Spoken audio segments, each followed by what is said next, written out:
It's hockey night in Worcester as the Sacred Heart Pioneers come to town to take on the Holy Cross Crusaders.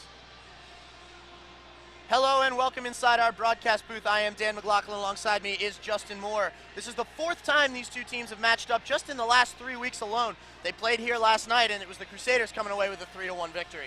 Yes, it was the Crusaders who were able to come out on top, and they're looking to stay hot. But as you mentioned, these two teams are probably not too fond of each other. It's the fourth time they've played each other since the end of December, so maybe expect some chippiness in this game. It wouldn't shock us. We're going to take a look now at some of the stats on the season for these two teams. After a look at highlights from last night's game, the Crusaders again getting a 3-1 victory as we get a look here at how they lit the lamp. It was a fire-powered offense by the Crusaders. Danny Lopez was, of course, leading the charge, and their offense was just executing on all cylinders. But on the other side, Mr. Paul Barafato was also very sharp in net.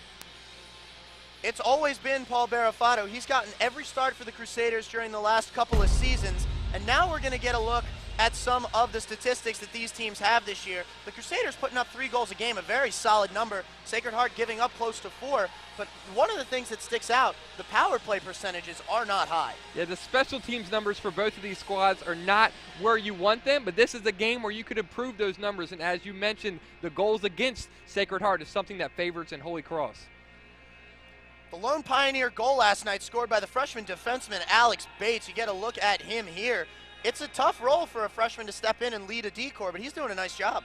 Yeah, Bates, the freshman, has been impressive since this season has started. He's one of those players that can score and defend. He had a goal in that last contest, so he's looking to build upon that performance. Has 10 points on the year thus far.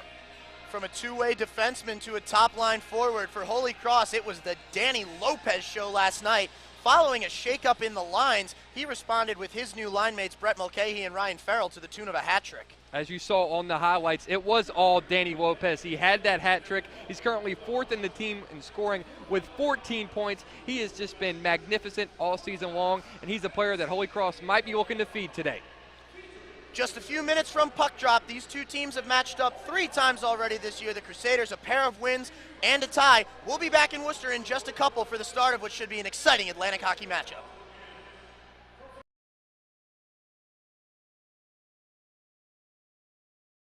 This is picked up behind the net by Boyer. Her stretch pass is for Meehan. Meehan now over the stick of Mosca, and St. Anselm's on the rush. This is Spillane. Caitlin Spillane throwing it towards the slot shot, and what a save by Pelletier! Nicole Saber had a chance, and the freshman stood her ground. Blue line, Messina, and that goes off of Riley, who tries to backhandedly follow it up, and it's guided wide. Onto the ice comes a very energetic Sam Gerard. Back to the blue line, and Antonia Mosca. Left here for Matthias. Matthias with a nice deke. Matthias, a wrist shot, glove save, but not held. Follow-up from Gerard is turned aside. Another chance to stuff it through. Violetta shot, and she scores! Cronella working his way in, and Johnstone puts a hit on him. Moore walks it in, and his shot is turned aside. Cronella, follow-up, they score! The Guns get the job done. Peter Cronella follows up a shot by TJ Moore, and this game is tied. Trap for Dalton Skelly. Skelly, stretch pass is for Durar. Kevin Durar has gained the zone. Pass for Lopez. Lopez, a shot, save. Follow-up, Laffin scores! Holy Cross takes the lead on Michael Laffin's 20th point of the year. Mackey works into the right wing corner and now backhands it behind the cage where it'll be taken here by Lloyd. Lloyd knifing it along, and that's taken by the Pioneers and DeConsolis. On for Mackey, a shot, and he scores! Jay Mackey from a knee. What a time to get your first goal of the season. Puck still stuck in the corner. Lopez gets it up for Charlie Barrow. Barrow for Lopez. Lopez, a shot, and he scores! Hello, Danny how you doing? Lopez, 9th power play goal of the season, 13th goal of the season, and the Crusaders have evened this one up. Taylor Best lost handle of the puck on his penalty shot, tried to drag the puck over to his left side. It didn't come with him, and then a last-ditch attempt to, like Todd Bertucci, drag it in there was met by the pad of Paul Barafato. We'll see if Colin D'Augustine can do it. Here comes Pooley with speed as expected. Pooley shot, and he scores! Scott Pooley puts it in. D'Augustine got a glove to it, but just too much on it from Scott Pooley, and the Crusaders take a 2-1 lead. Lopez. Moore one-timer, he scores! Holy Cross on the power play. TJ Moore's 11th of the season, and Holy Cross will remain on the power play after this. The Tomlak penalty ends, but now almost a full 2 minutes with Jordan Himley still in the box.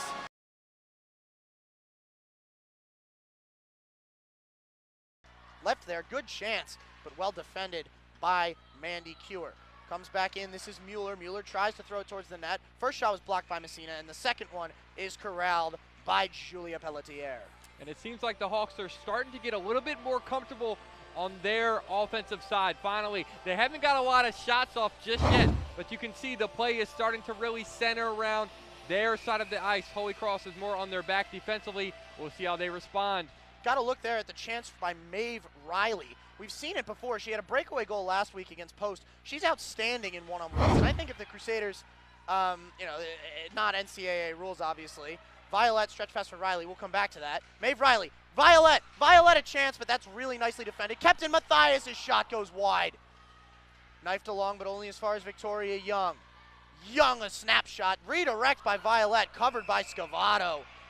But what I was just saying, if the Crusaders somehow found themselves in some situation where they were in that shootout that is used in the NHL to decide games, going to get another look here at the chance by Violet.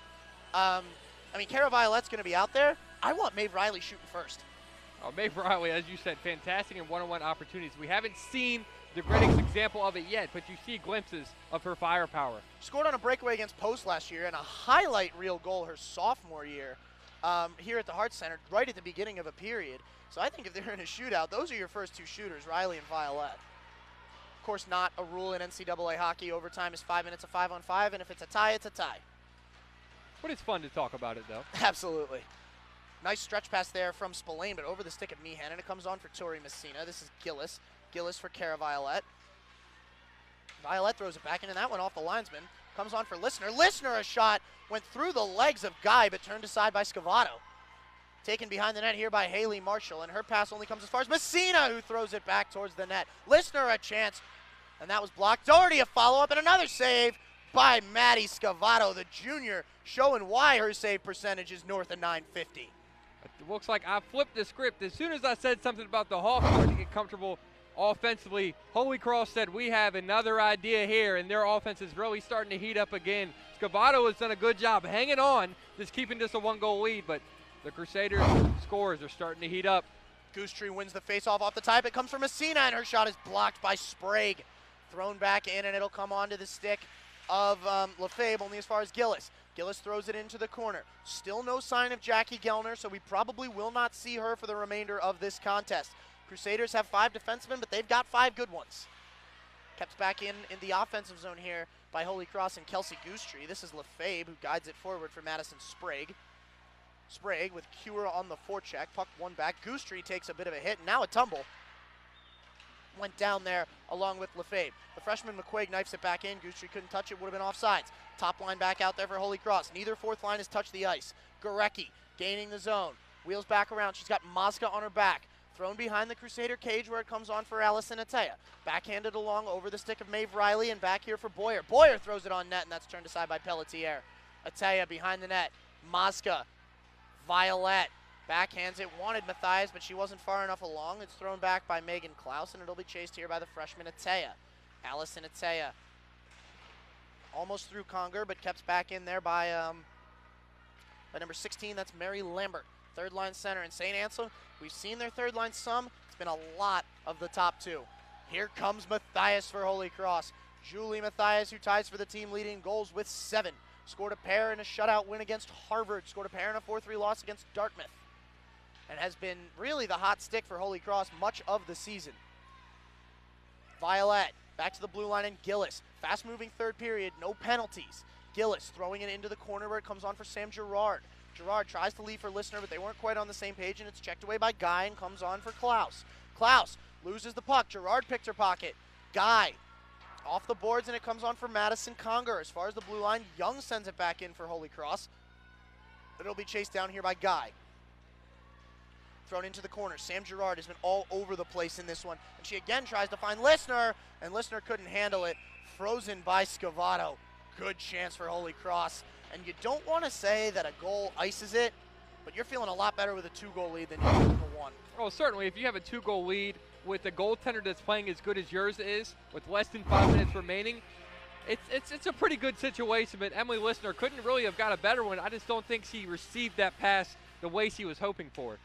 Spillane tries to knife it through. Doherty couldn't find it, and now Spillane gets the puck back into the neutral zone. Caitlin Spillane off the boards and off of over Mazga, and Spillane wins it back. Throws toward the mouth of the goal, blocked there by Emily Listener. Checked away by Doherty, and the puck comes on for Spillane. Spillane, a shot, big screen, save, Pelletier! Mazga for Doherty. Checked back in, Mazga able to somehow keep the puck, even though she lost her footing, and able to get it to Danielle Doherty. Pelletier comes up huge again, and that time she was screened by 3 bodies. Messina guides the puck back into the corner, and then she just throws it into the Crusader bench. Manda Kewer took the blast of that one. And you get a look at Pelletier there. She's played extremely well this year. This is the best I've seen her look. 2 massive saves earlier, and that one able to turn it aside. She just continues to answer the bell. The shots keep coming at her. You can see the offense of the Hawks is starting to get a lot more comfortable, but Pelletier, same thing goes for her. She's in her comfort zone. Moran won the faceoff, and St. Anselm really battling to try to find some way in. The puck knifed through by Mandy Kewer, and it'll come on here for Samantha Boyer, one of the 3 Hawk captains, one of the 3 Hawk players trying to lead their team back into a tie game. Guided through and knifed up into the air by Goostrey, and it comes on for Ashley Moran. Checked away by McQuaig. The freshman is in. Katie McQuaig, a shot, another save by Scavato. McQuaig had another chance, and another one-on-one opportunity is denied by the junior goaltender. If Pelletier wasn't pitching a shutout, Scavato would be the story of this game. Moran will take the face-off against Matthias. And it's won by Ashley Moran, but it has to be taken out. Caitlin Spillane will have to reset. 1:50 to play here. Jackie Guy off the boards and cleared away by Messina. Cross-ice pass here is for Moran. Ladled into the Crusader defensive zone where it'll be chased down by Messina. Left for Victoria Young in the corner, and in hot pursuit is Kaylee Mueller. Young able to clear, only as far as the neutral zone and Spillane, and I'd be shocked if she leaves the ice the rest of the game. Spillane plays it back for Klaus. Her pass is good, and it's onto the stick of Moran. Moran's cross-ice pass intercepted by Young. Violet tries to clear, doesn't go, but Matthias gets it on the second effort. The Crusaders stepping up again, and it is worth noting here that St. Anselm has pulled their goalie. 6-on-4 it will be for the remainder of this game, unless the Crusaders get an empty netter or the Hawks tie it. Checked back in. Listener tries to throw it towards the net. It's blocked by Conger. Here is Amanda Conger now gaining the zone. Chasing here is Cara Violet, but Conger will get there behind the net. 1 minute to play here at the Hart Center. Conger still working behind the net. She's got Meehan with her. Meehan with Mazga there. And it's still Meehan looking for any Hawk. Thrown back to the blue line. This is Boyer. Boyer, a shot blocked by Listener. Glove down by Violet. Trying to clear. And they're going to have to reset. St. Anselm kept the puck for a minute. Knifed along by Listener, but now carried back in here by Klaus. Checked away by Violet and left for Spillane. 30 seconds to play here. Spillane along the boards. Thrown behind the net. Mazga will give chase. Meehan is there too. Antonia Mazga with Nicole Saber and fresh coming on here for St. Anselm is Gorecki. Back to the blue line, and it's kept in here by Klaus. Klaus throws it back in. Meehan, a shot, save Pelletier. Follow-up comes on to Saber. Back to the point. There's another drive, and that goes wide off the stick of Boyer. Violet chases it down. 5 seconds to play. Scrum in the corner, thrown back towards the mouth of the goal. Pelletier made the save. Holy Cross gets the win. A 1-0 victory over St. Anselm. I think 1, 2, and 3 stars should be given to Pelletier for that performance. She was hanging on for dear life as the Hawks were knocking at the door that whole third period long, but she stayed disciplined and kept the perfect shutout. That's now 6 straight periods, 35-plus shots that she has saved against this team. Pelletier, we can't say enough about how well she played in this game. Her counterpart, Maddie Scavato, was almost as good. Violet beat her once in the second period, and that was enough. The goal on the power play from Matthias and Matska. For St. Anselm, their first road loss of the season. They'll drop to 13-2-1. Crusaders improved to 9-5-2, and a much-needed statement win for Julia Pelletier. Statement win, to say the least. It's just no other way to really say it. It's a big win for Holy Cross. They really needed to beat this Hawks team. They couldn't do it in their building, but now they got their chance at home, and they lived up to it. Kara Violette, a big reason why she got the goal, but obviously we know why the Crusaders got it done. That's Pelletier. An admirable effort by the D-Corps, who lost Jackie Gellner late in the second period and had to play short a player for the remainder of that one. Holy Cross gets the win, 1-0 over St. Anselm. They'll see them 2 more times, though, and the Hawks will be out for revenge then. The Crusaders will return to action next weekend with a 2-game home series against St. Michael's the 19th and 20th at 2:05.